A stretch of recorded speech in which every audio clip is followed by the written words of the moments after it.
Hi, I'm Angel Hawks. Thank you for joining here on my channel, Home Sweet Homeschool. Today I've got a book haul for you from Amazon as well as some other sources on our readers for the year, both our personal readers that my son will be reading for 5th grade as well as our read-alouds that I've chosen. Now, we may not get to all of these books this year, but we'll just roll them over to next year if we don't. So if that sounds like something you'd like to know more about, stick around.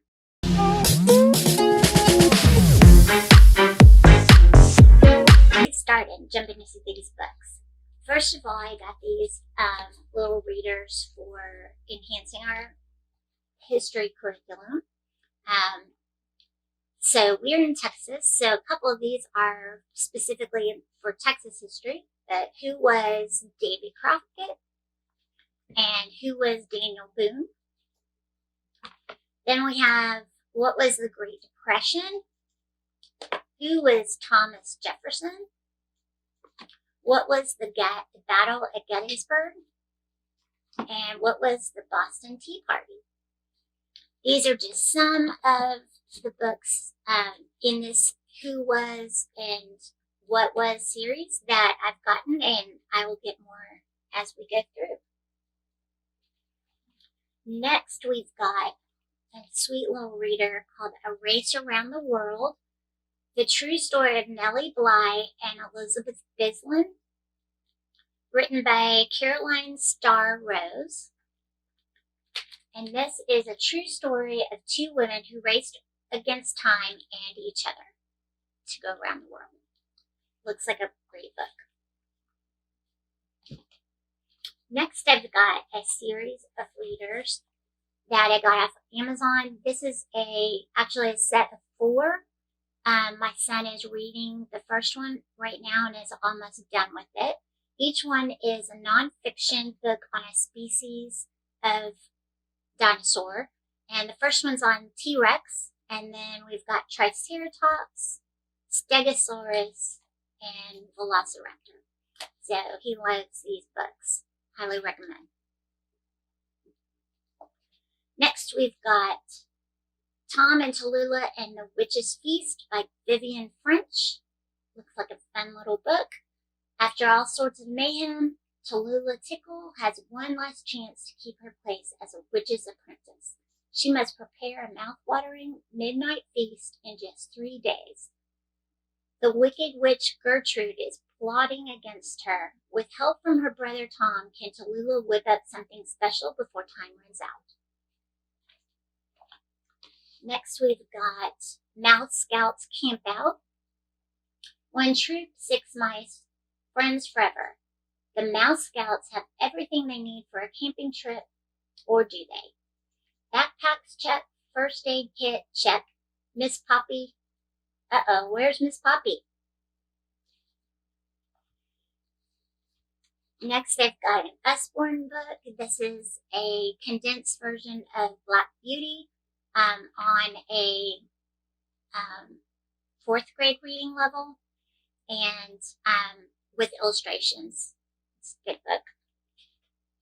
Next, we've got 8 class pets plus 1 squirrel divided by 1 dog equals chaos. 10 animals turn an elementary school into a real zoo. And this is by Vivian van de Velde.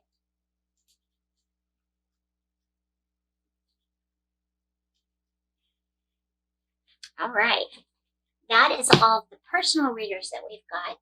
Now I'll get into the read-aloud books that we've chosen. So this one we're currently reading. This is The Bridge to Terabithia. It's a story of 2 5th grade students who meet in school and form a friendship, and they develop a imaginary land that they go and play in after school every day. And one morning the little girl goes without the boy and a tragedy occurs.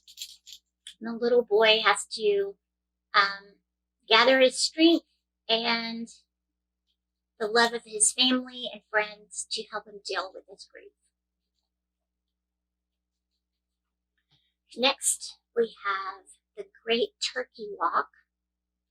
This is by Kathleen Carr.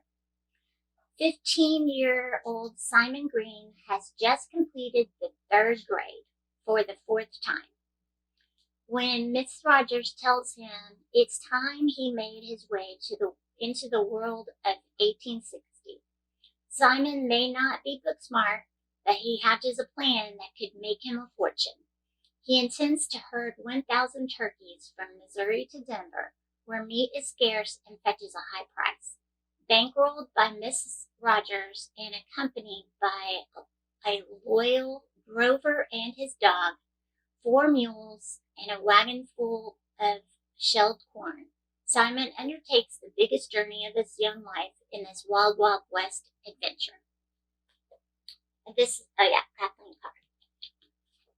This one I'm really excited about. This is called Winnies Great War, based on the true story of the world's most famous bear.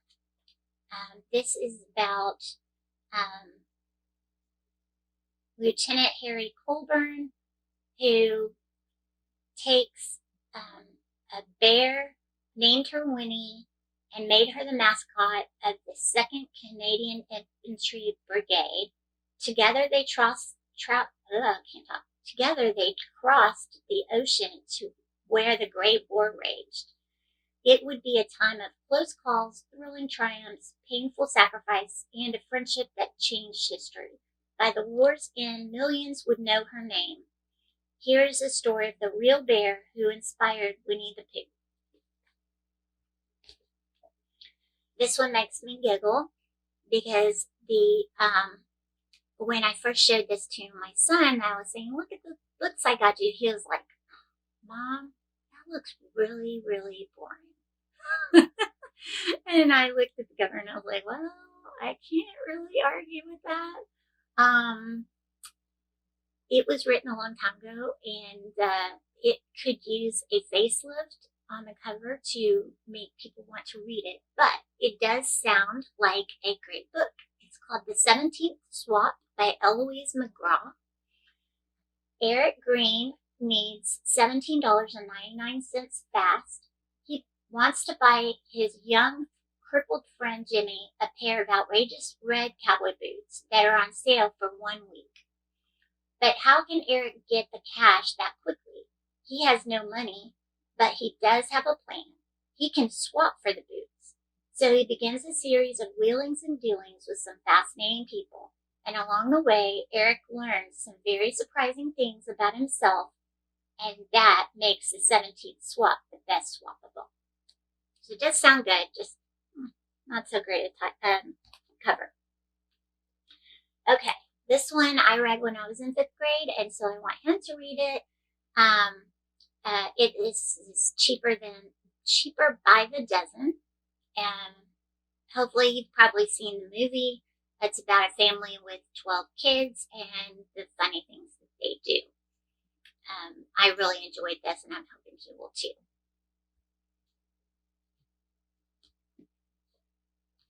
Next we have My Side of the Mountain by Jean Craighead George. This is about a kid that was tired of living in a crowded New York City apartment and runs away to the Catskill Mountain wilderness to forge a life of his own. With only a penknife, a ball of cord, an axe, $40, and some flint and steel, he must rely on his ingenuity and on the resources of the land to survive.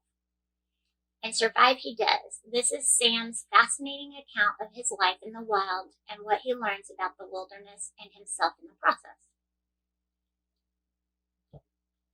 Next, I'm really excited about this. We're going to read this one next when we're done with the Bridge to Terabithia. This is called Summer of the Monkeys. It's by Wilson Rawls, who wrote Where the Red Fern Grows. Monkeys out in the middle of nowhere staring at him. A tree full of monkeys was the last thing 14-year-old J. Barry Lee thought he'd find on one of his treks through Oklahoma's Cherokee Ozarks. Jay learns from his grandfather that the monkeys have escaped from a circus and there's a big reward for anyone who finds them. He knows how much his family needs the money. Jay is determined to catch the monkeys.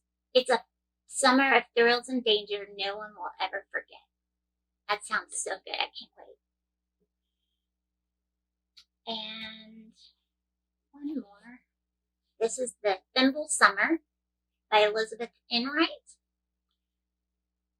A few hours after 9-year-old Garnet Glendon finds a silver thimble in the dried-up riverbed, the rains come and end the long drought on the farm. The rains bring safety for the crops and the livestock and money for Garnet's father. Garnet can't help feeling that thimble is magic because the summer proves to be interesting and exciting in so many different ways.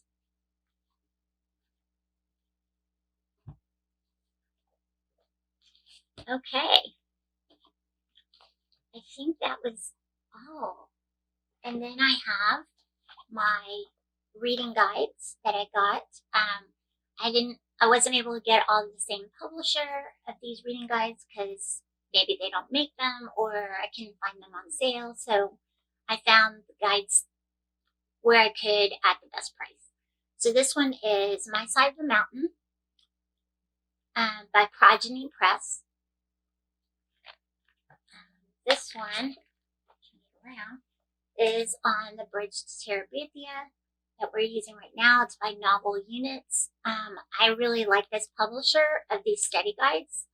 This one has the best like activities in the back of the study guide for character analysis, story analysis, the story map, all kinds of fun things to really dig into the story in a fun way. Next we have one on Cheaper by the Dozen by Engaging Young Minds. And then I have another Novel Units one on The Summer of the Monkeys for grades 5 and 6. That completes my haul. I hope you enjoyed seeing what personal reads and read-aloud books we're going to use for 5th grade this year. If you're going to use some of the same books, let me know below. And one of the things I'd love to know is if you have a reader who really loves reading, a student who really loves reading, and you've done something to encourage that or help that in homeschooling, would you let me know below? I would love to see what other parents are doing. My son reads fine, but it's hard for me to get him to read literature that I know is good for him. And I will read it with him or read it to him, but it's still a struggle to get him to do it. So if you have tips and tricks, let me know in the comments below. Let's start a dialogue. Thank you so much for spending your time today with me and on my channel. If you like this video, give it a thumbs up. Please subscribe so that you know anytime I put up new videos. If you click that little bell, it'll notify you. And thank you so much for your time. I hope you enjoyed this video and stick around for my next video on reference books that I got for a 5th grade year. For now, that's all. Have a blessed day. Thank you for watching.